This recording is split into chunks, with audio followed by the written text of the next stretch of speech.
संत रामपाल जी महाराज एक ऐसे महान संत जिन्होंने अपनी सतभक्ति, तत्व ज्ञान, करुणा और सेवा के बल पर समाज में नई मिसाल कायम की है।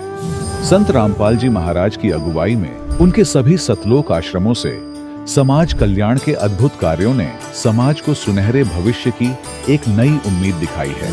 संत रामपाल जी महाराज से नाम दीक्षा लेने के बाद लाखों लोगों की लाइलाज बीमारियां जैसे कैंसर, एड्स आदि ठीक हुई। संत जी के ज्ञान से प्रेरित होकर उनके अनुयायियों ने लाखों यूनिट रक्तदान किया। संत जी ने लाखों बहन बेटियों का दहेज मुक्त विवाह करवाया।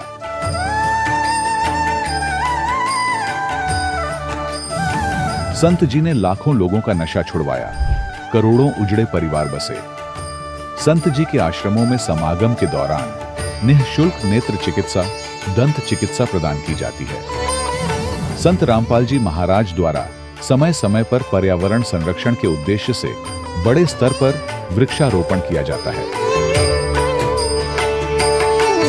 संत जी ने जरूरतमंदों को तत्काल राहत पहुंचाने के लिए एम्बुलेंस सेवा शुरू की। संत जी अपने अनुयायियों को देहदान के लिए प्रेरित करते हैं, जिससे मानवता की सेवा और चिकित्सा क्षेत्र में सुधार हो सके। संत रामपाल जी महाराज के सभी आश्रमों में हर रोज निःशुल्क भंडारा आयोजित किया जाता है, जहां हर वर्ग, हर जाति और हर धर्म के लोग एक साथ बैठकर भोजन करते हैं।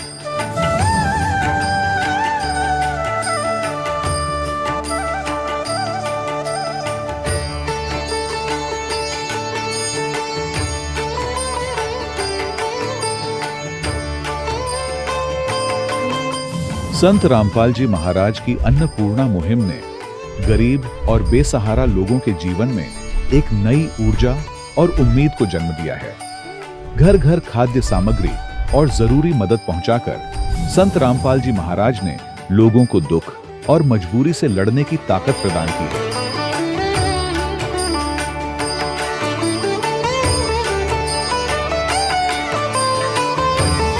संत रामपाल जी महाराज द्वारा गरीब लोगों के लिए घर बनवाने का अद्भुत कार्य एक ऐसी मिसाल कायम कर रहा है जो सदियों सदियों संत जी की उदारता और दया भावना के तौर पर जाना जाएगा।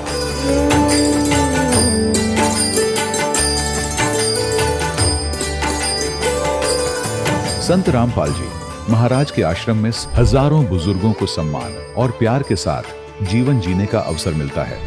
उनके खाने, रहने और स्वास्थ्य की पूरी जिम्मेदारी संत रामपाल जी महाराज उठाते हैं। अनाथ बच्चों के लिए संत रामपाल जी महाराज के सभी आश्रम किसी वरदान से कम नहीं। यहाँ उन्हें शिक्षा, संस्कार और भविष्य के लिए बेहतर अवसर प्रदान किए जाते हैं। चाहे बाढ़ हो, भूकंप या महामारी, संत रामपाल जी महाराज और उनके अनुयायी हमेशा ही जरूरतमंदों के लिए सबसे आगे खड़े रहते हैं। कोविड महामारी के दौरान संत रामपाल जी महाराज के आश्रमों से करोड़ों लोगों के लिए भोजन, दवाइयां और जीवन रक्षक सामग्रियां उपलब्ध कराई गई। चाहे गरीब की मदद हो या किसी शोषित और पीड़ित वर्ग के हक और सम्मान की लड़ाई, संत रामपाल जी महाराज ने हमेशा ही उनकी दबी आवाज को सरकारों तक पहुंचाया है और उन्हें उचित न्याय दिलवाने में अहम भूमिका अदा की है। समाज में आध्यात्मिक और सामाजिक मूल्यों के प्रति जागरूकता लाने में संत रामपाल जी महाराज हर कदम पर मानवता के सच्चे सेवक साबित हुए हैं। संत रामपाल जी महाराज का जीवन हमें सिखाता है कि सच्ची सेवा वही है जो निस्वार्थ भाव से की जाए। आइए हम भी इस महान सेवा के कार्य में इस महान संत से जुड़ें और संत रामपाल जी महाराज से नाम दीक्षा लेकर अपने जीवन को धन्य बनाएं।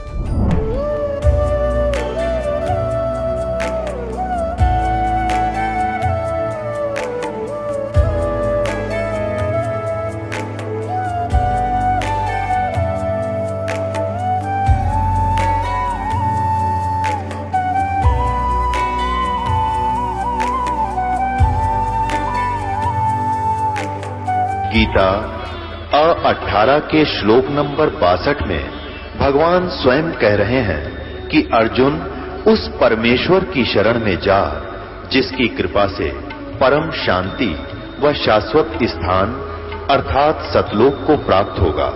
वो परमेश्वर कौन है, कहां है, कैसा है, जानने के लिए कृपया अवश्य सुनिए जगत गुरु तत्वदर्शी संत रामपाल जी महाराज के अमृत वचन। सत साहिब दर्शकों, जब कोई व्यक्ति भगवान की आस्था में लीन होकर पूजा पाठ, व्रत और धार्मिक अनुष्ठान करता है, लेकिन फिर भी उसके जीवन में आर्थिक व शारीरिक समस्याएं आ जाएं, जिसका उसे कहीं कोई समाधान न मिले, तो समझ जाइएगा कि शायद उसकी भक्ति शास्त्र अनुसार नहीं थी। दर्शकों, कुछ ऐसी ही कहानी थी कैथल हरियाणा के दीपदास जी की। इन्होंने जीवन में कई धार्मिक रास्ते आजमाए, लेकिन मन की सच्ची शांति, परमात्मा की पहचान और जीवन का समाधान कहीं नहीं मिला। लेकिन जब इन्होंने संत रामपाल जी महाराज से वेद शास्त्रों का असली ज्ञान सुना, तो दीप जी ने अंततः संत रामपाल जी महाराज से नाम दीक्षा ली और उनके जीवन में चमत्कारी बदलाव आने लगे। शारीरिक रोग दूर हुए और मन को शांति मिली। दर्शकों, आखिर क्यों आज लाखों लोग अपने धर्म में प्रचलित पुरानी साधनाओं को छोड़कर संत रामपाल जी महाराज द्वारा दी गई भक्ति साधना को अपना रहे हैं? आखिर इसके पीछे की सच्चाई क्या है?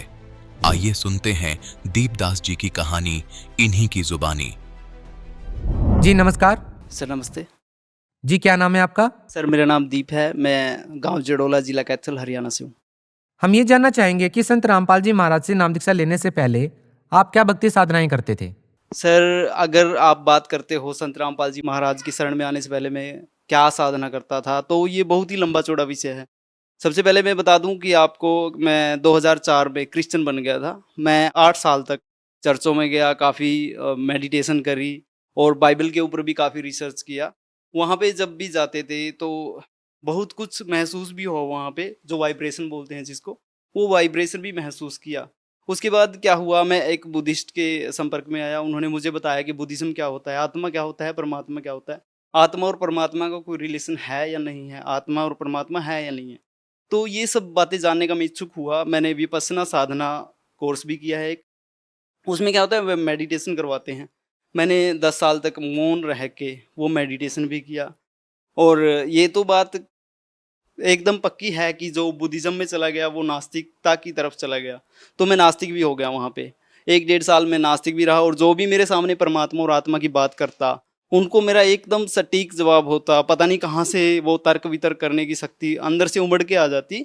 मैं 1 मिनट में ये बोल देता था, ना आत्मा ना परमात्मा, और ना इनके बीच में कोई रिलेशन अगर होते भी हैं तो। संत रामपाल जी महाराज से कब जुड़े? सर जैसा कि मैं आपको बता चुका हूँ, मैं बहुत ज़्यादा भटक रहा था, क्योंकि मेरे अंदर वो तलब थी, मेरी आत्मा के अंदर वो तलब थी कि मैं परमात्मा को देखूं अगर होता है तो। और हमारे एक भगत जी हैं, वो 1.5 साल तक मेरे पास आते रहे। मैं आयल्स पढ़ाता हूँ पेहवा के अंदर, तो उन्होंने मुझे बताया कि आत्मा क्या होती है, परमात्मा क्या होती है और सच्चा ज्ञान क्या है। 1.5 साल तक उन्होंने मुझे समझाया, और मैं वही व्यंग कसता था जो एक नास्तिक होने के नाते कसने चाहिए। मैं उनको एकदम से ये बोल देता था, ना आत्मा ना परमात्मा। काफ़ी कुछ उन्होंने मुझे बताया कि सच्चे गुरु की क्या पहचान होती है हमारे वेद शास्त्रों के अंदर, क्योंकि अब तक मैं वेद शास्त्रों को निराधार मानता था। मैं सोचता था ये वेद शास्त्र जो भी हैं वो पर्सनल एक्सपीरियंस है लोगों के, वो अपनी तरफ से कुछ भी लिख दिया सो लिख दिया, हो गया बस वो। लेकिन मुझे बाद में पता चला कि जो वेद शास्त्र हैं वो सही हैं।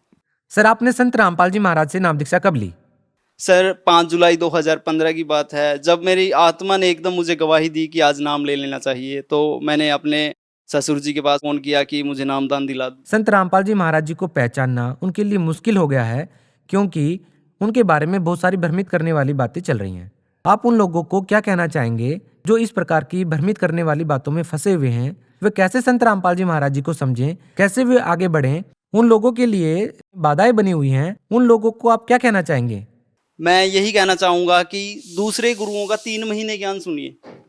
3 महीने सुनने के बाद सिर्फ 3 दिन, मैं गारंटी देता हूँ कि सिर्फ 3 दिन इस संत का, यानी संत रामपाल जी महाराज का ज्ञान सुनिए। अगर आपको लगता है कि इस ज्ञान के अंदर प्रबल शक्ति है, यानी ये शास्त्रों के ऊपर खरा उतरता है, साथ में क्या कीजिए, हमारे गुरुदेव जी हैं संत रामपाल जी महाराज, ये शास्त्रों को खोल के बताते हैं कि किस पेज पे, कहाँ पे, किस चौपाई में क्या लिखा है, वो सब कुछ खोल के बताते हैं। अगर किसी को परखना ही है कि ज्ञान सही है या गलत है, तो सभी शास्त्रों को साइड में रखिए और जो भी सत्संग आता है हमारे गुरुदेव जी का, साथ के साथ उनको खोलिए, हमारे वेद शास्त्रों को, ग्रंथों को, और मिलान कीजिए। अगर वो उनकी जुबान के ऊपर खरा नहीं उतरते, तो इसका मतलब ये है कि हमारे गुरुदेव जी संत रामपाल जी महाराज जो ज्ञान दे रहे हैं वो सही नहीं है। अगर सही है तो हमें बुद्धि मिली है, केवल इंसान को ही इतनी ज्यादा बुद्धि मिली है कि अपने स्तर पे सोच सकता है। तो सोचिए और इनकी शरण में आइए। सर, आपने संत रामपाल जी महाराज जी से नाम दीक्षा ली है और आपको संत रामपाल जी महाराज जी के प्रति इतना अटूट विश्वास, इतनी अटूट श्रद्धा जो बनी हुई है, वो एक अचंभित करने वाली बात है। तो सर, हम आपसे ये जानना चाहेंगे कि जो लोग ये सोचकर संत रामपाल जी महाराज जी से नाम दीक्षा नहीं ले रहे हैं, आप उन लोगों को क्या मैसेज देना चाहेंगे? सर, मैसेज तो हमारे गुरुदेव जी दे रहे हैं, संत रामपाल जी महाराज जी। हमारा लेवल जो है इतना नहीं है, हम बहुत ही तुच्छ लेवल के जीव हैं, हम संदेश नहीं दे सकते। हम तो सिर्फ हाथ जोड़ के प्रार्थना कर सकते हैं लोगों से कि भ्रमित ना हो, कंपैरिजन कीजिए। आपके पास बुद्धि है, अच्छी सोच है, एजुकेटेड हो आप, तो आप सभी अपनी एजुकेशन जो है उसके लेवल पे सोचिए, सामाजिक लेवल से सोचिए, आत्मिक लेवल से सोचिए। इन तीनों लेवल से सोचने के बाद जो आपको निचोड़ दिखता है उसी के ऊपर विश्वास कीजिए। और मैं दावा करता हूँ निचोड़ वही होगा जो मैंने महसूस किया है, जो मैंने परखा है। क्योंकि अगर चमत्कारों की बात करें तो हमारे गुरुदेव जी संत रामपाल जी महाराज बोलते हैं कि वो संत नहीं जो चमत्कार करें, और वो संत भी नहीं जिनसे चमत्कार ना हो। इनका लोग क्या करते हैं, हाथों में आग जला के दिखा देते हैं, कोई मंत्र फूंक देते हैं, उसमें आग लग जाती है, किसी का कुछ हो गया, सिर का दर्द ठीक हो गया, ये प्रत्यक्ष चमत्कार होते हैं। लेकिन हमारे साथ क्या होता है, प्रत्यक्ष तो बड़ी ही आसान बात होती है, अप्रत्यक्ष चमत्कार बहुत ज्यादा होते हैं। कदम कदम पे हमें इतने चमत्कार मिलते हैं, इतने ज्यादा चमत्कार मिलते हैं कि बखान नहीं किए जा सकते। सर, अभी आपने चमत्कार की बात की। लोग वास्तव में ये जानना चाहते हैं कि हम सभी पढ़े लिखे हैं, आप भी एक अध्यापक हैं, आपने कैसे संत रामपाल जी महाराज जी से नाम दीक्षा ली? अगर हमारा कुछ बिगड़ रहा है तो हमारा समाज कभी भी हमारे साथ नहीं खड़ा होता। अगर हम सही जा रहे हैं तो बहुत सी अटकलें लगाते हैं रास्ते में, बहुत से रोड़े अटकाते हैं। इसी तरह मेरे साथ भी हुआ। सबसे पहले अगर मैं बात करूं अपने घर की, मेरे पिताजी बहुत बड़े शराबी थे। वो रात को तो क्या, सुबह सुबह भी ऊपर जाते, छत के ऊपर एक रसोई है उसके अंदर जाते और शराब का पैग मारते थे। तो उनका विरोध सबसे पहले मेरे सामने आया। वो बोलते थे, एक दिन तो ऐसा हुआ कि या तो आप घर छोड़ दो या मैं छोड़ दूंगा। नाम दीक्षा लेने के बाद जब मैंने नाम दीक्षा ले लिया तो इतना ज़्यादा विरोध ऑटोमेटिकली हो गया, जबकि वो अनएजुकेटेड हैं, वो नहीं जानते, हमारे गुरुदेव जी के बारे में भी नहीं जानते थे कुछ भी। और बाहर समाज ने भी काफ़ी लोग जो मेरे संगत के थे, जिन बैठता उठता खाता पीता था और पार्टियों में भी जाता था, काफ़ी बातें करते थे, हम बैठ के सारी सारी रात निकाल देते थे, उन्होंने बहुत ज़्यादा विरोध किया। सेम लैंग्वेज, जब मुझे ज्ञान नहीं था, जब मैंने नामदान नहीं लिया था, मैंने बहुत कुछ गलत बोला था। सच्ची बता रहा हूँ, मैं इतना ज़्यादा गिरे हुए स्तर का व्यक्ति था कि आज मेरी आत्मा कांपती है उन बातों को सोच के कि मैंने क्या क्या बोला था। तो सबसे बड़ा विरोधी मेरा मैं खुद था। इतना ज़्यादा विरोध था मेरे अंदर और उस ज्ञान के अंदर, ज्ञान में आने से पहले और ज्ञान में आने के बाद की अगर मैं कंपैरिजन करूं तो मैं उस जीवन को नाली के कीड़े के समान मानता हूं। जी, मैंने अपने आप का बहुत ज़्यादा विरोध किया, क्योंकि अगर कोई मुझे अच्छा बताता तो मैं अपने बुद्धि स्तर पे सोच लेता, नहीं ये गलत बता रहा है, इसके पीछे इसका कोई स्वार्थ है। सर, अभी तक हमने बात की आध्यात्मिक लाभ की, अब बात करें आर्थिक और भौतिक लाभ की। तो आपसे जानना चाहेंगे कि संत रामपाल जी महाराज से नाम दीक्षा लेने के बाद आपको क्या अनुभव हुए, क्या लाभ मिले? सर, 8 दिसंबर 2015 को मेरी शादी थी और 3 दिसंबर 2015 की बात है, मेरे पेट में इतना ज़्यादा दर्द उठने लगा। वो दर्द पहले भी होता था, काफ़ी लंबे समय से होता था, लेकिन वो इतना तीव्र नहीं होता था जितना उस दिन उठने लगा। और दर्द पेट में उठ के पूरे रीढ़ की हड्डी में था। मेरे साइड में एक क्लिनिक है, उनका एक कंपाउंडर है, वो मेरे पास आते थे और मेरे और उनकी फ्रेंडशिप है काफ़ी अच्छी। उन्होंने पूछा कि उस दिन मैं चेयर पे बैठा था और ना ठीक से बैठ पा रहा था, मेरी आंखों से पानी टपक रहा था। उन्होंने पूछा कि सर क्या हुआ? मैंने बोला, भैया ऐसी बात है कि मेरी रीढ़ की हड्डी में दर्द है और पेट में दर्द है। उन्होंने झट से बोला कि आपको पथरियाँ हैं, आपके पेट के अंदर स्टोन है। मैंने बोला, भाई इलाज क्या है, क्योंकि 8 दिसंबर 2015 को मेरी शादी है और 5 दिन बाकी हैं, मैं क्या करूं? उसने बोला कि या तो आप ऑपरेशन करवा लो, या फिर इंजेक्शन लगवा लो, या फिर देसी इलाज चला लो। मैंने बोला इतना समय नहीं है मेरे पास, शॉर्ट में बताइए मैं क्या करूं। उन्होंने इंजेक्शन की राय दी, मैंने इंजेक्शन लगवाए। 2-3 दिन मैंने इंजेक्शन से निकाले। 6 दिसंबर 2015 की बात है, मैं लेटा हुआ था और मुझे पहला मंत्र और दूसरा मंत्र सतनाम मिला हुआ है। उनका जाप करने के बाद पूरे 10:15 बजे की बात है, मैं लेट गया और लाइट ऑफ कर दी। तो मैंने क्या देखा, खुली आंखों से मैंने देखा 4 लोग मेरे अगल-बगल खड़े हैं। जो इस साइड वाला व्यक्ति था, सभी क्या थे, ग्रीन ड्रेस पहने हुए थे और मुंह पे मास्क लगा रखा था, जैसे डॉक्टर लोग ऑपरेशन के वक्त करते हैं। क्योंकि मेरी आत्मा बहुत कह रही थी कि हे परमात्मा, आप डॉक्टरों के डॉक्टर हो। क्योंकि हम जब मैं क्रिश्चियन था तो हम बोलते थे, खुले तौर पे बोलते थे चर्च में खड़े होकर कि परमात्मा आप डॉक्टरों के डॉक्टर हो। उस दिन मैं कह रहा था कि संत रामपाल जी महाराज आप डॉक्टरों के डॉक्टर हो। क्योंकि मैं उनके इंटरव्यू जब आते थे मैं काफ़ी सुनता था और भक्तों के चमत्कार। मैंने एक दिन क्या सुना कि कैंसर ठीक हो रहा है। मैंने बोला ये तो बहुत मामूली सी बात है, अगर कैंसर ठीक हो सकता है इन परमात्मा की शरण में आने से। तो मैं आत्मा से बिल्कुल आवाज़ कर रहा था उस दिन कि परमात्मा मेरा ये छोटा सा रोग है, ठीक कीजिए इसको, आप तो ऑपरेशन भी कर सकते हो, आप तो डॉक्टरों के डॉक्टर हो। तो मैंने क्या देखा कि 4 लोग मेरे अगल बगल खड़े हैं और जो सामने वाला व्यक्ति है उसने अपने मुंह से मास्क उतारा। मास्क उतारने के बाद मैंने क्या देखा, ध्यान से देखा, वो संत रामपाल जी महाराज हैं और मुस्कुरा रहे हैं मेरी तरफ देखते हुए। देखते देखते एक हाथ लंबा उन्होंने खंजर निकाला। खंजर निकालने के बाद मेरा कपड़ा उठाया यहाँ से और कपड़ा मेरे पेट में एंट्री करवा दी उसकी, जो खंजर था उनके पास।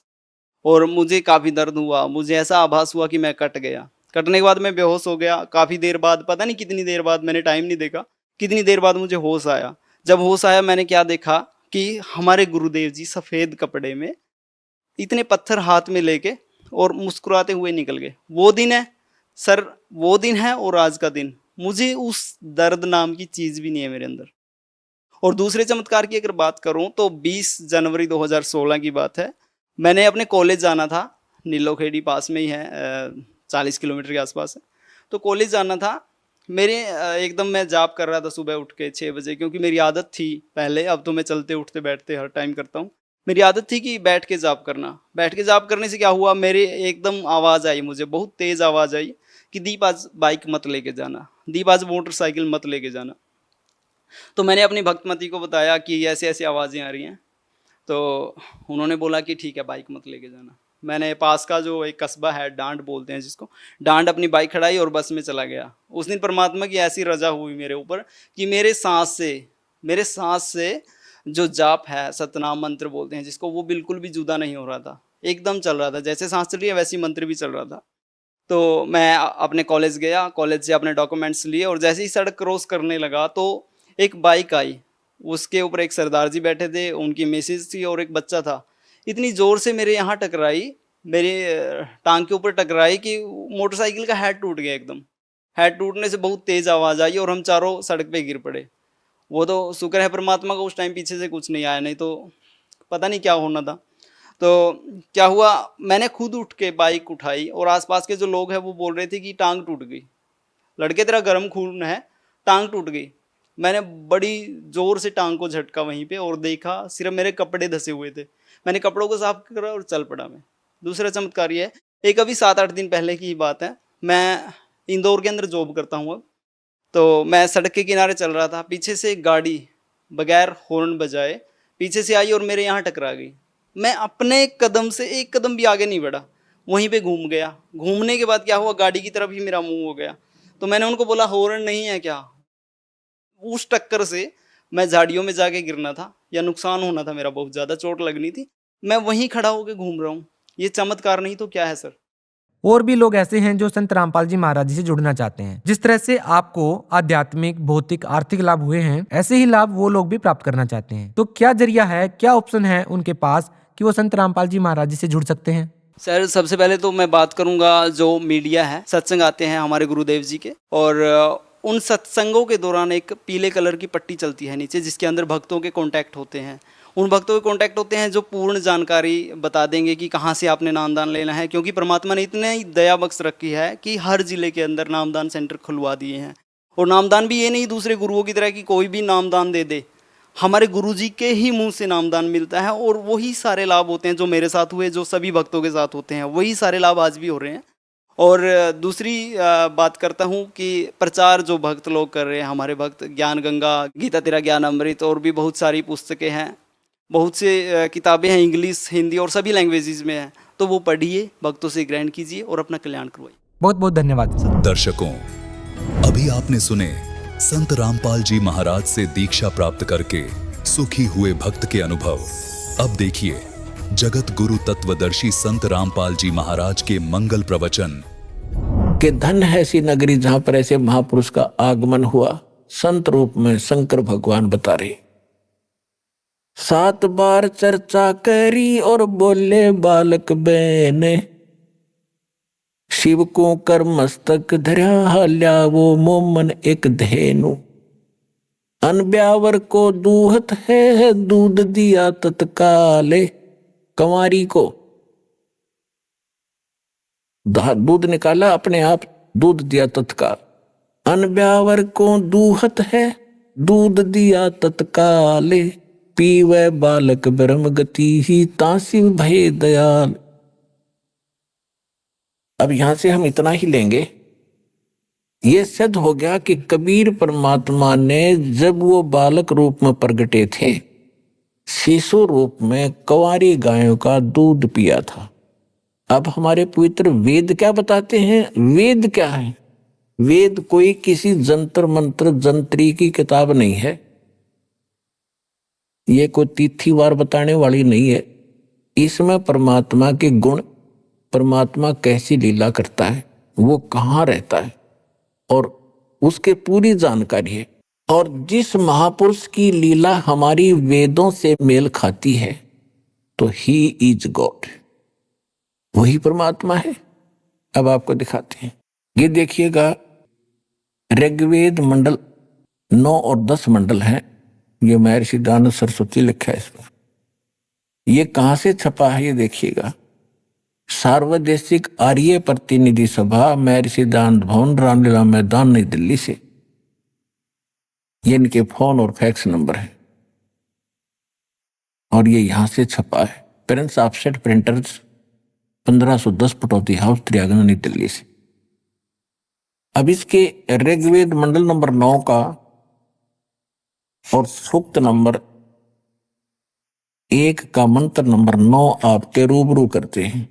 ऋग्वेद मंडल नंबर 9 और ये सूक्त नंबर 1 है।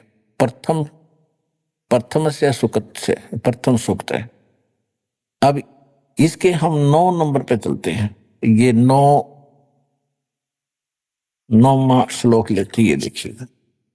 ऋग्वेद मंडल नंबर 9 सूक्त 1 और मंत्र नंबर 9, ये 9 है। अभी अधन्या उत्सृणति धेनव, धेनव है शिशु, ये शिशु शब्द लिखा है। सोम इंद्राय पातवे। अब एक कमाल की बात देखो, परमात्मा ने कैसी लीला की है। यदि ये दास अनुवाद करता इन वेदों का, हमने तो करे रखा था तुम्हारे भगवान की लीला, हमने पता कि कबीर इज गॉड, परमात्मा की महिमा में लिखी, आंखों देखा, संतों ने बता दिया। लेकिन आप जी का विश्वास नहीं होता जब तक वेदों में ना मिलता। अब वेद क्या बता रहे हैं? और ये अनुवाद करता भी वो महर्षि दानंद के चेले हैं, और महर्षि दानंद है इनका, और ये खुद भगवान को निराकार मानते हैं। इन्होंने कोशिश भी की है अड़ंगाकरण की, अनुवाद की, लेकिन कहते हैं चोर चोरावे तुम बड़ी गड्ढे पानी में, वो गड्ढे हुआ ऊपर आवे न सच्चाई छनी। इन्होंने खूब कोशिश की अपना अज्ञान के आधार से इनका अनुवाद अड़ंगा करने की, लेकिन छुपा नहीं सके सच्चाई को। देखना, ये खुद अनुवाद कर रहे हैं। उस सोम माने इन्हें कर दिया सोम स्वभाव वाले पुरुष को। देखो कमाल के आदमी है ये। अब सोम माने परमात्मा, 6 जगह लिखे पाओगे। देखिए इसी 9वें अध्याय का 9वें मंडल का प्रथम मंत्र है ये वाला, और इसमें सोम शब्द है। ये सोम, इसमें सोम माने सोम स्वभाव परमात्मन, यानी सोम का अर्थ है परमात्मा, शीतल सर्व शांतिदायक परमात्मा। सोम माने चंद्रमा भी होता है, लेकिन यहां परमात्मा की महिमा चल रही है। सोम माने परमात्मा। तो यहां इन्होंने क्या डंगा कर दिया? ऋग्वेद मंडल नंबर 9 सूक्त 1 मंत्र 9 में सोम इमम माने उस सोम माने सोम स्वभाव वाले पुरुष को हम कहेंगे उस सोम स्वभाव वाले परमात्मा को जो शिशु रूप में धारण करके कुमार अवस्था में अभी अधन्या, अभी माने सब प्रकार से यानी पूर्ण रूपेण, अधन्या माने अहिंसनीय नहीं, अधन्या माने बिना धनाई, धेनो माने गौवे तृप्त करती है। बता, अभी ने खूब कोशिश कर ली बकवाद करने की लेकिन छुपा नहीं सके। सीधा सा अर्थ है कि जब परमात्मा शिशु रूप, परमात्मा 3 प्रकार से लीला करता है। इसी में पहले मंत्र में लिखा है कि वो परमेश्वर जब यहाँ सर्व उत्पादक प्रभु एक लीला करने के लिए जब यहाँ प्रकट होता है, सहशरीर आता है और वो 3 प्रकार के स्थिति से सबका धारण पोषण करता है। एक शरीर में तो सतलोक में रहता है, वहां तो बहुत तेजों में शरीर है, 1 रोमकूप में करोड़ शरीर मिला दे करोड़ चंद्रमा, इतना नूर है। फिर हल्का तेजपुंज का रूप बनाकर वो 2 प्रकार से और लीला करता है। एक तो करता है शिशु रूप धारण करके एक लीला प्रत्येक युग में ऐसी ही करता है, कमल के फूल पर प्रकट होता है तालाब के अंदर, जिस कारण से उसको नारायण भी कहा जाता है। नारायण माने जल के ऊपर आके विराजमान होने के कारण भगवान नारायण कहलाता है। और वहां से ये ऐसे निसंतान दंपति प्रत्येक युग में उनको उठा ले जाते हैं। वहां फिर वो लीला करता है, एक मनुष्य की तरह जीवन जीता है, ज्ञान प्रचार करता है। और दूसरी प्रकार का फिर वो कभी भी कहीं पर भी जिंदा महात्मा संत साधु का रूप धारण करके और आके प्रकट हो जाता है, अच्छी आत्माओं को ज्ञान देते हैं, उनको सतलोक ले जाते हैं, फिर अपने गवाह बना के छोड़ जाता है। इस प्रकार वो लीला करता है। तो जब वो शिशु रूप धारण करके वो परमात्मा लीला करने आता है तो उस समय उनकी परवरिश की लीला, उस बालक रूप में प्रकट परमात्मा की परवरिश की लीला कंवारी गायों के द्वारा होती है। फिर देखो वेद क्या बता रहे हैं, उस सोम स्वभाव वाले पुरुष को यानी परमात्मा को जो शिशु कुमार अवस्था में ही अभी यानी सब प्रकार से पूर्ण, अधन्या माने बिना धनाई, हमारे यहाँ देसी भाषा में जो गाय बिल्कुल ना ब्याई गर्भ ना धारण किया हो उसको क्या करें, अधन्या यानी बिना धनाई, उसने बैल ने टच नहीं किया। तो ये अभी अधन्या यानी कति भी टच ना करी हो कंवारी गौवे, ध्यान में माने गौवे, अभी माने सब प्रकार से यहाँ पे लिख रही है कुमार अवस्था में यानी बालकपन में सभी प्रकार से, अधन्या माने बिना धनाई यानी कंप्लीट कंवारी, धेनव माने गौवे तृप्त करती है, उनके पालन की लीला कुंवारी गायों से होती है। अब who is God? Kabir is God.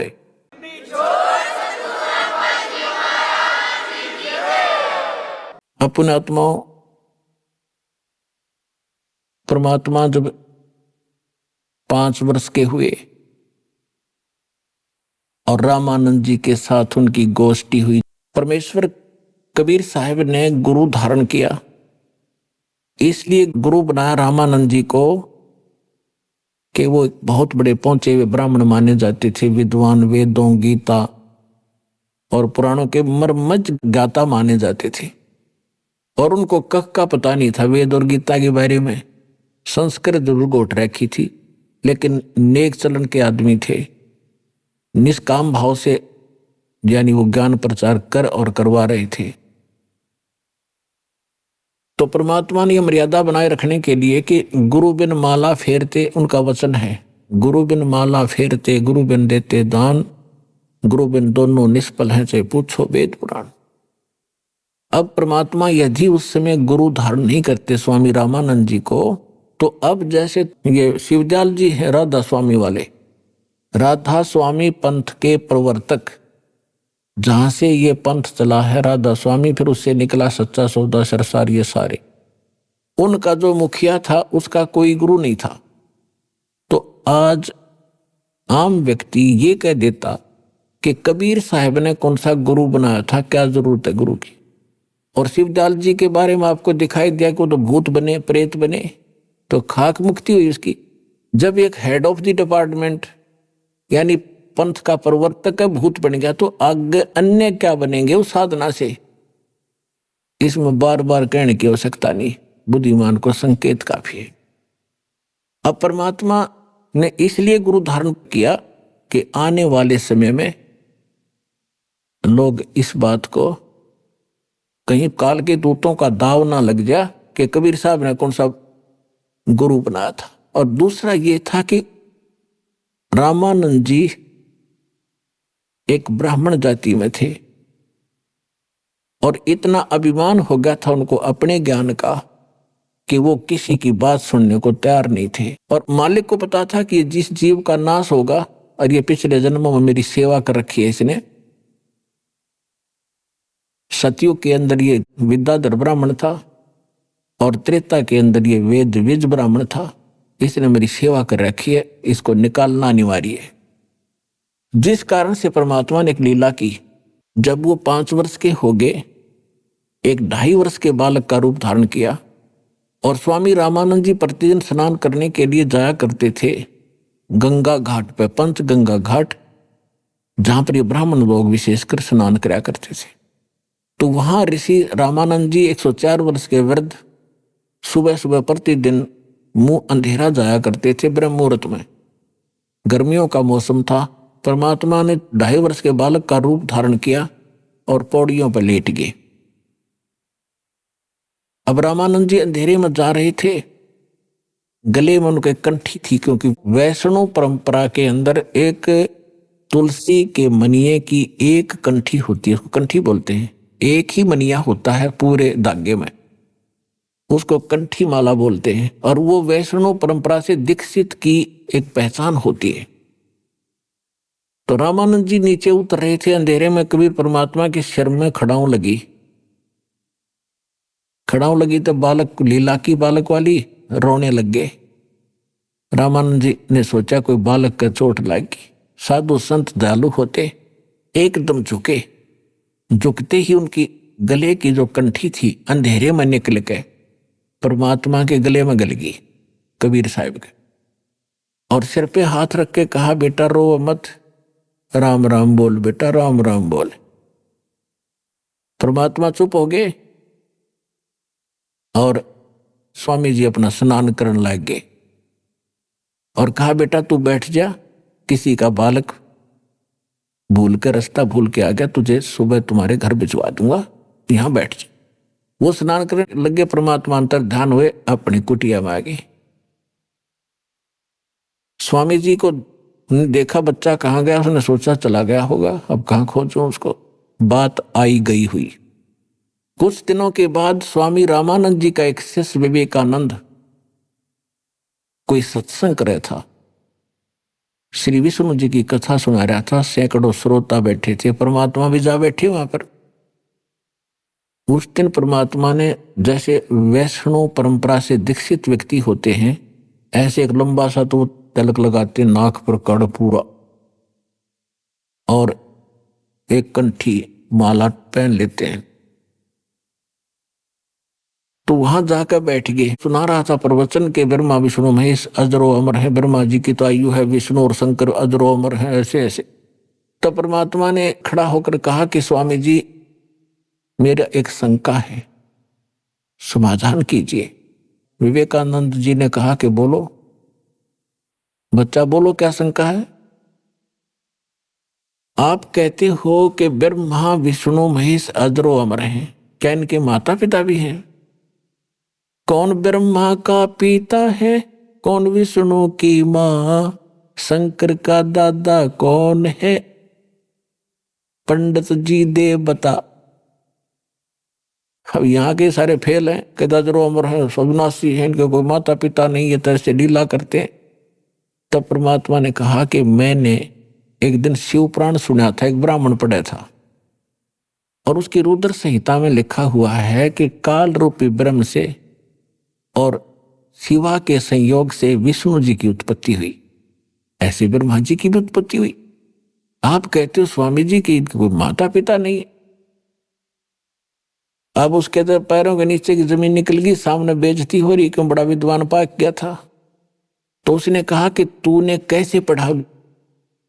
पुराणों को। परमात्मा बोले मैंने पढ़ा नहीं, मैं कहता हूं मैंने सुना कि झूठ बोलता है। तो कहीं से दीक्षा प्राप्त है क्या? तेने तिलक वगैरह लगा रखा है? कहाँ जी दीक्षा प्राप्त हूं। कहां से?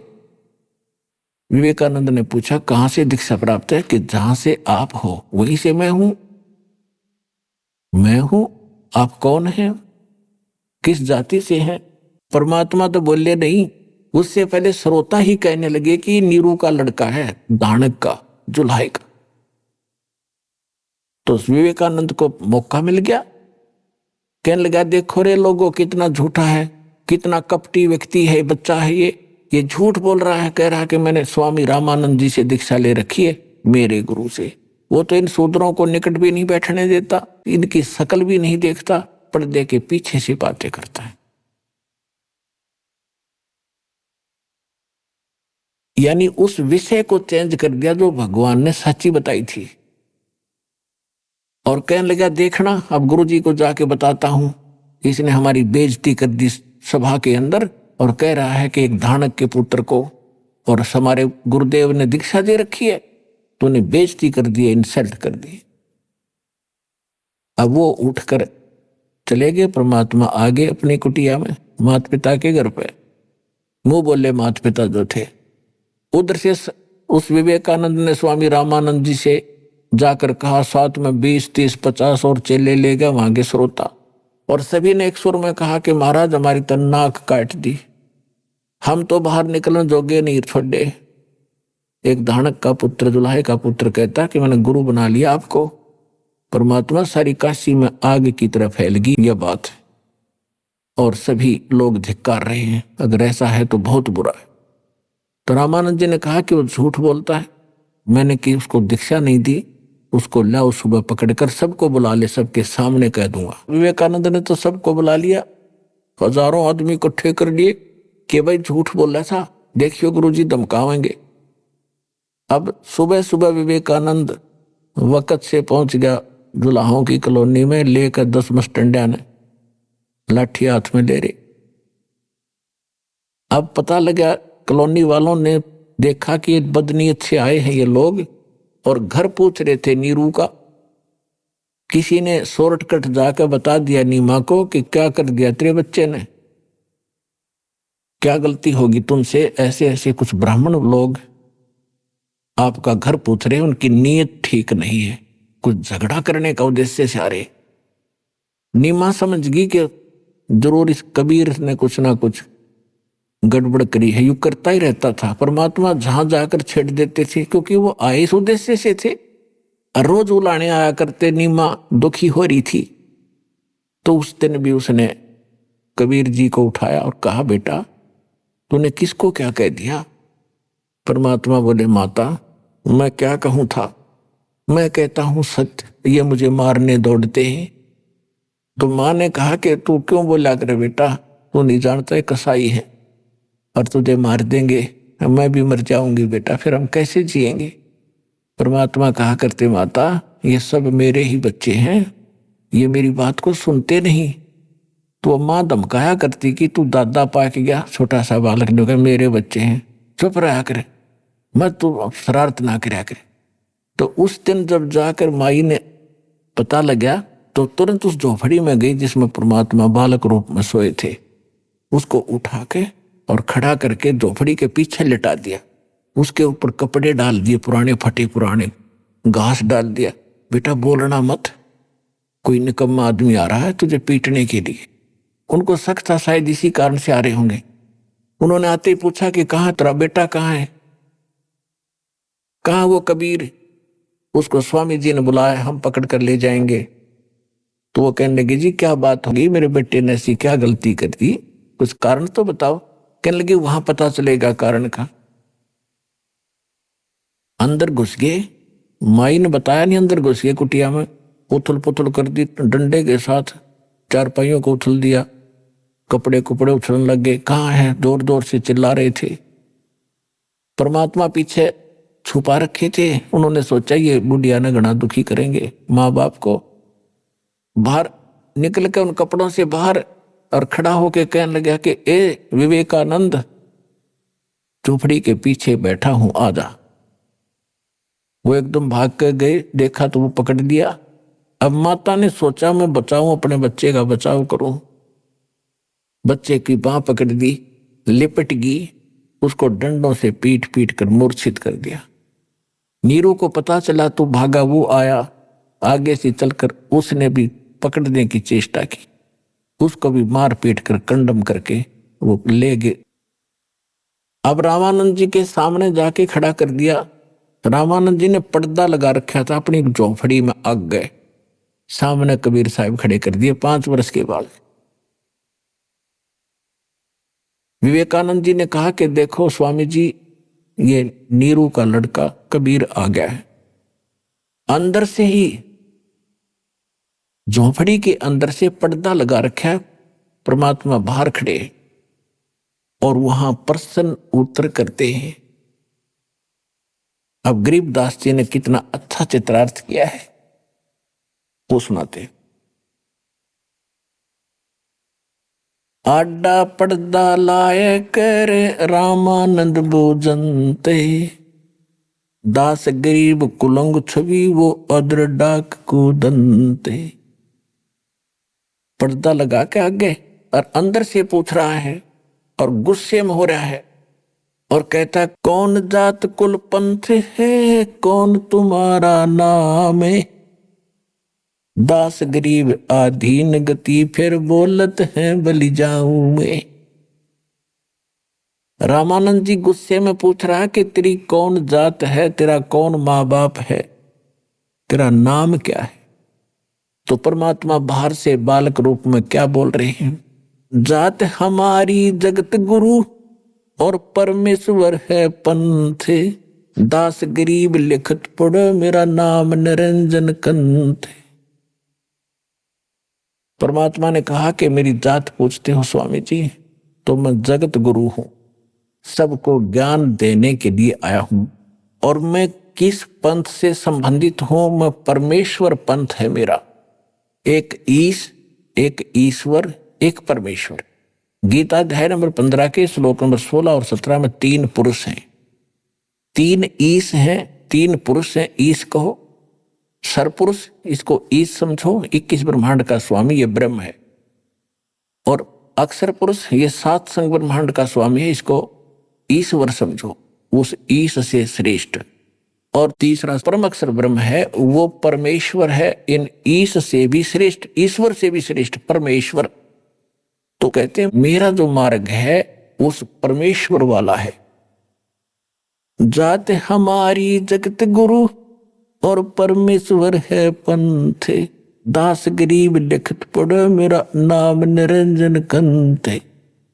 और वेदों में जो लिखा है ना भगवान ने, वो मैं ही हूं। अब इस बात का दुख हो गया रामानंद जी को कि छोटी सी जाति में उत्पन्न लड़का और कैसी बकवास कर रहा है। रे बालक सुन दुर्बुद्धि, घटमट तन आकारे, दास गरीब दर्द लगा जब हो बोले सिरजनहारे। परमात्मा ने अपने आप को परमात्मा कह दिया तो रामानंद जी का घना दुख हो गया। कहने लगा रे बालक सुन दुर्बुद्धि, ए बुद्धि भ्रष्ट बालक। और रामानंद जी भगवान को कैसा मानते थे, जैसे आपका और हमारी बुद्धि का सतर था, ऐसा ही इन विद्वानों का सतर था।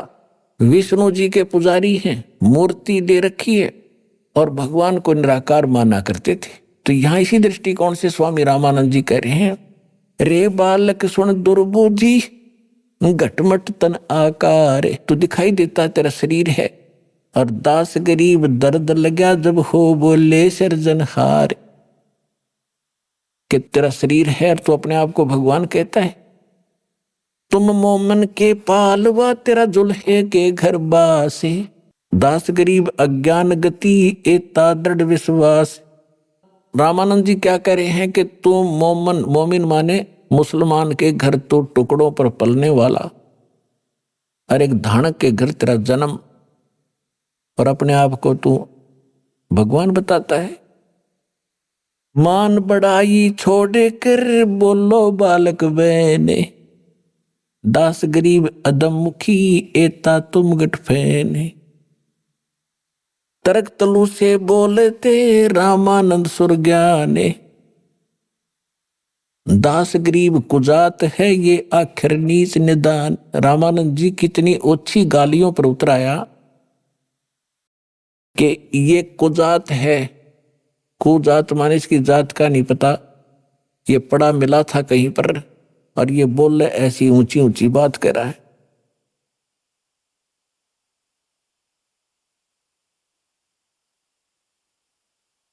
मैं के बदन खुलासे कर सुन स्वामी परवीने, दास गरीब मनी मरे मैं आजिज अधीन। अब परमात्मा कहते हैं हे स्वामी जी, जैसे एक नेक शिष्य और गुरु के साथ जो व्यवहार करना चाहिए वो तरीका बताते हुए अपनाते हुए कहते हैं, गुरु जी तो गालियां दे रहे हैं और परमात्मा विनम्र भाव से और करबद्ध होकर कह रहे हैं, कहते स्वामी जी मैं जो कह रहा हूं मैं सचमुच वही हूं और आप हमारे गुरुदेव हैं, कुछ भी कहो आपकी सब बातें सिरोधारी है। मैं अवगत गत से पहरे और चार वेद से दूरे, दास गरीब दसों दिशा सकल सिंध भरपूरे। सकल सिंध भरपूर हूं खालिक मेरा नाम है, दास गरीब अजात हूं तै जो कहा बलि जाऊं मैं।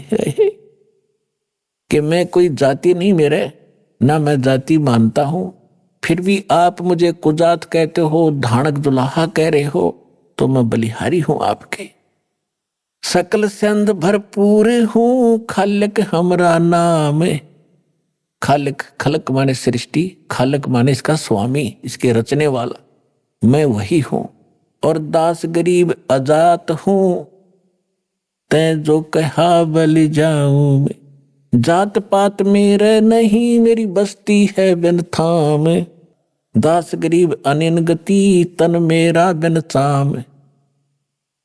मेरा जो शरीर है ये आप जैसा नहीं है, इसका बगैर, जैसे यजुर्वेद अध्याय नंबर 40 के मंत्र नंबर 8 में कहा है कि सपरि आगात शुक्रम अकायम ऐसनाविरम कबीर मनीषी व्यवधाता शाश्वती भय समाभय।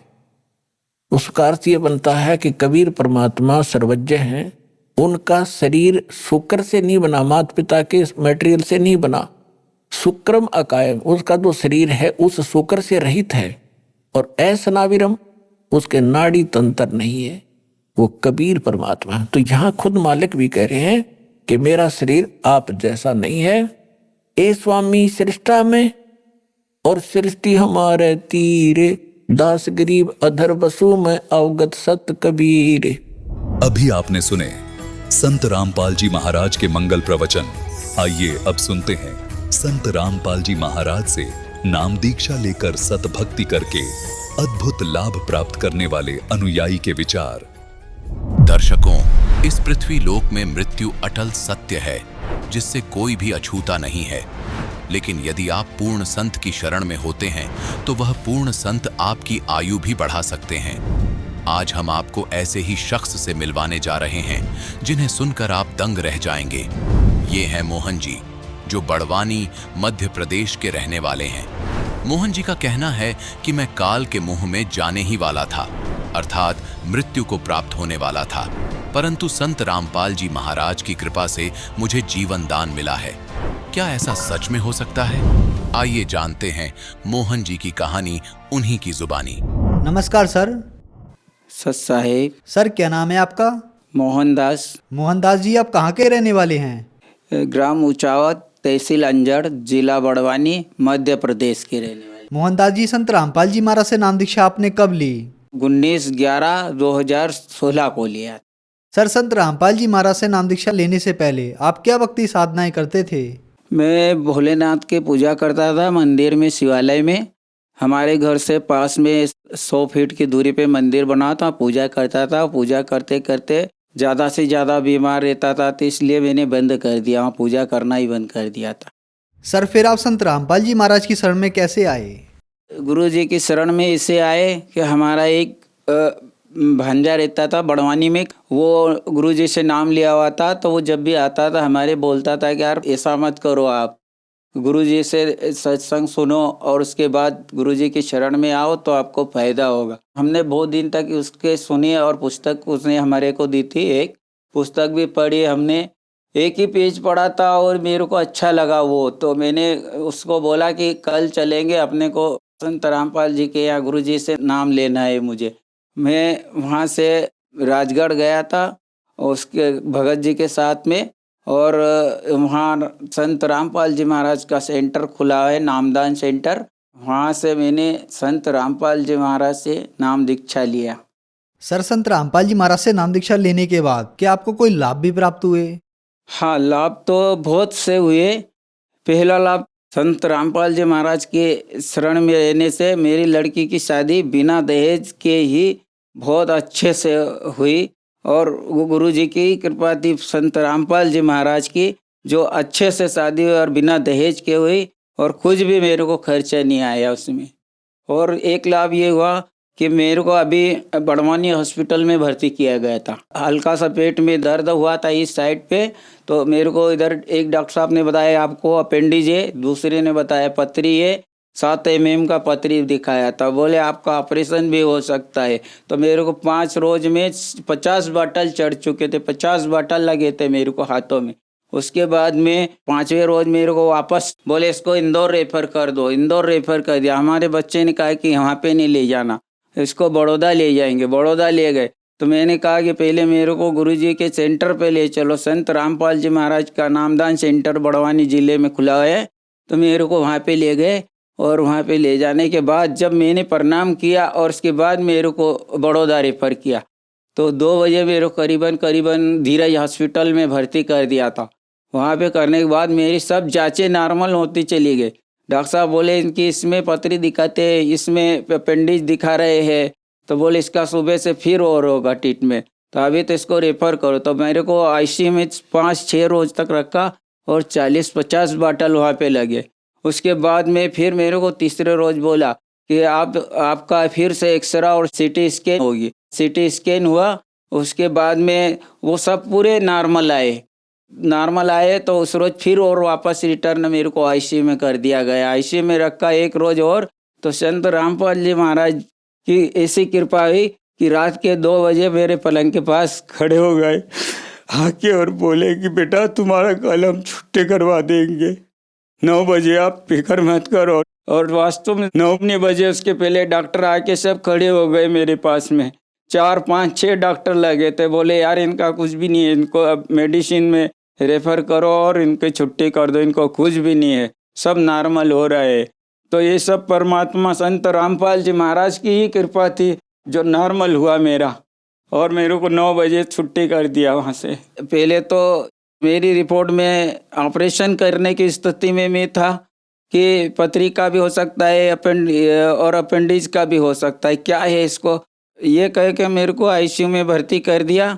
और उसके बाद में फिर मेरी डबल से जांच हुई। संत रामपाल जी महाराज मेरे को 2 बजे रात को आके कह गए कि बेटा आपको कुछ भी नहीं होगा और आपकी कल छुट्टी हो जाए। फिर मेरा डबल से चेकअप हुआ दूसरे रोज, और पूरी सीटी स्कैन हुई और सब पूरा एक्सरे हुए, सब नॉर्मल हुई। ये सब संत रामपाल जी महाराज की ही कृपा से सब कुछ मेरे को हुआ, नॉर्मल हुआ। डॉक्टर सब मेरे पलंग के आसपास सब खड़े होके पूछ रहे थे कि ये कैसे हो रहा है। कल तो इसको पथरी थी, अपने यहाँ की सोनोग्राफी में पथरी थी, बड़वानी के इसके हॉस्पिटल में भी पथरी थी, अपेंडिज थी, आज कैसे होगा ये। आप मेरे से डॉक्टर एक पूछ रहा था कि आप किसकी भक्ति करते, किसका नाम जाप कर रहे थे जब हम आपका चेकअप कर रहे थे। मैंने कहा मैं संत रामपाल जी महाराज का ही नाम जाप कर रहा था। तो सब उन्हीं की कृपा से ये नॉर्मल हुआ, परमात्मा की देने जो मेरे को आज मैं यहाँ पे खड़ा हूँ। और दूसरा लाभ ये, 4 मार्च 2018 को तो मेरी मृत्यु निश्चित हो गई थी। तो मेरे को 4 व्यक्ति जम के आए थे, मेरे दरवाजे पे खड़े थे। मेरे बच्ची थी एक अंजलि, और वो मेरी मिसेस भगतमती भी थी, साइड में खड़ी थी, वो बोल रही थी। मैं उसको बोला कि देखो ये मेरे को लेने के लिए आ गए हैं। तो बोले कि आपका दिमाग खराब हो गया है बोले। मैंने कहा ऐसा कहीं नहीं है, ये आए हुए है। तो मैंने कुछ दिन पहले मैंने संत रामपाल जी महाराज का नाम लिखवा दिया था दरवाजे पे, सच साहेब करके। तो वो देख रहे थे कि बोले ये तो सच साहेब लिखा हुआ है, ये तो कोई और भगत है। तो बोले जाओ 3 में से एक व्यक्ति को भेजा, बोले आप फिर से ऊपर जाओ, फिर पूछ के आना उसको किसको लाना है ऊपर।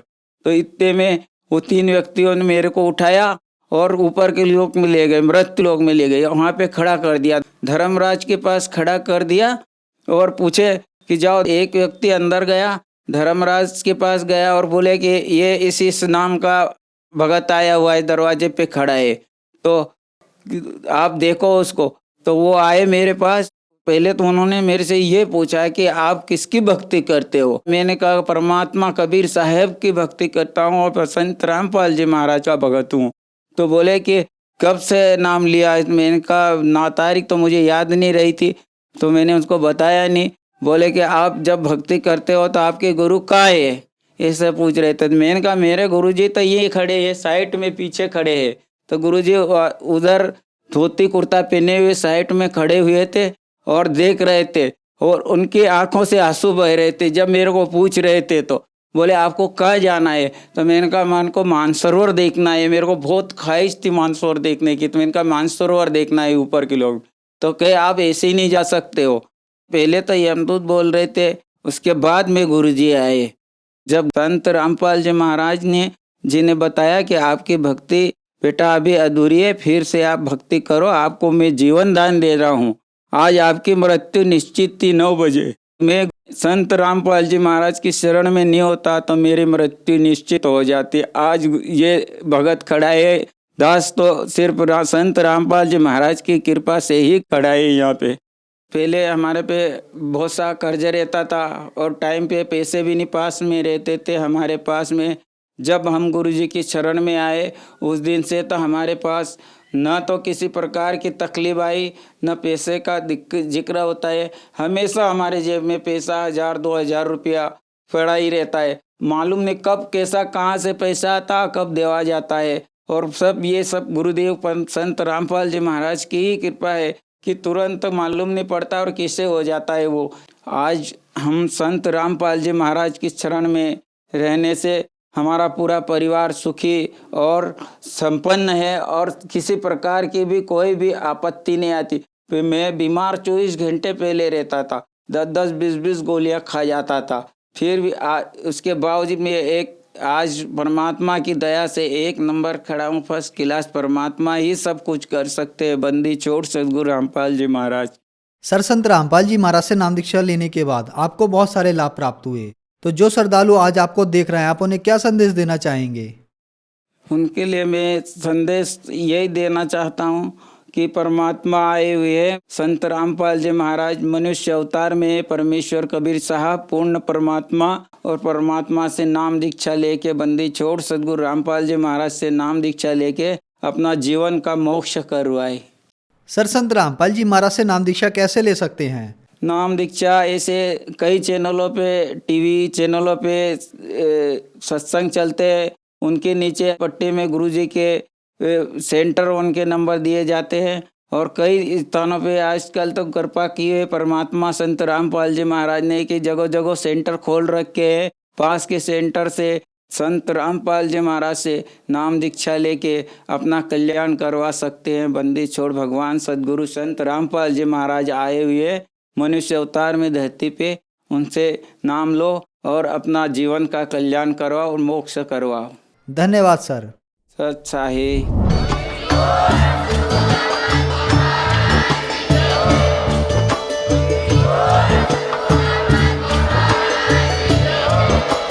आप सुन रहे थे जगत गुरु तत्वदर्शी संत रामपाल जी महाराज जी के मंगल प्रवचन। अधिक जानकारी के लिए विजिट कीजिए हमारी वेबसाइट www.jagatgururampalji.org। संत रामपाल जी महाराज जी के शुभ आशीर्वाद से पूरे विश्व भर में 500 से भी ज्यादा नाम दीक्षा केंद्र हैं, जिन पर संत रामपाल जी महाराज जी द्वारा ऑनलाइन निशुल्क नाम दीक्षा दी जा रही है। अपने नजदीकी नाम दीक्षा केंद्र का पता करने के लिए संपर्क करें 8222880541।